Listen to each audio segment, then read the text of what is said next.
Hello guys, দুপৰীয়া মই এতিয়া ভাত বনাই আছোঁ। এই ইণ্ডিভিজুৱেল চব্জি ভাজি আছোঁ। আকৌ এইফালে ভাত বহালোঁ। এইফালে মাছ কমনকাট মাছ আনিছোঁ, মাছৰ ডিম, জলকীয়া পিঁয়াজ কাটি দিছোঁ। আকৌ ইয়াৰ আপোনাৰ বিলাহী, এই আদা ৰচুন গুচাই থৈ দিছোঁ। আৰু কমনকাট মাছে বিলাহী হ'ব। আৰু এই ভাজা ভাজি আছোঁ। গাঁৱত গৈ এই কমনকাট মাছ জাল মাৰি লৈ আনিলোঁ ফিচাৰীৰ পৰা, আমাৰ ঘৰৰ ফিচাৰীৰ পৰা। এই তাকে ফ্ৰাই কৰি আছোঁ। এই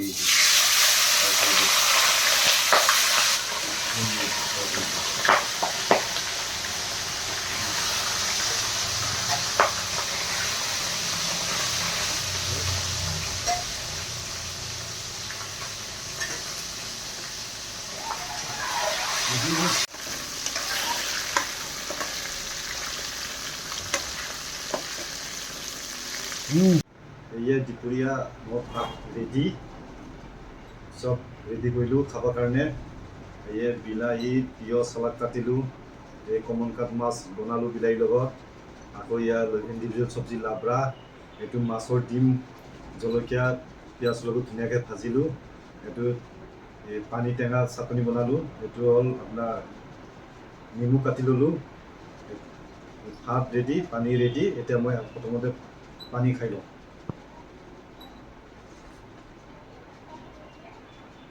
তাৰপিছত এতিয়া খাৱা চুৰু কৰিম আৰু।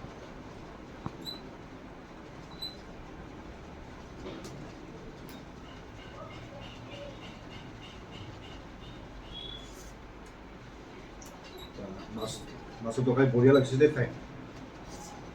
লাবৰাটো টেষ্টিং চাম। এই মাছৰ ডিমটো খাম। বঢ়িয়া আছে। এইটো হ'ল পানী টেঙা চাটনি।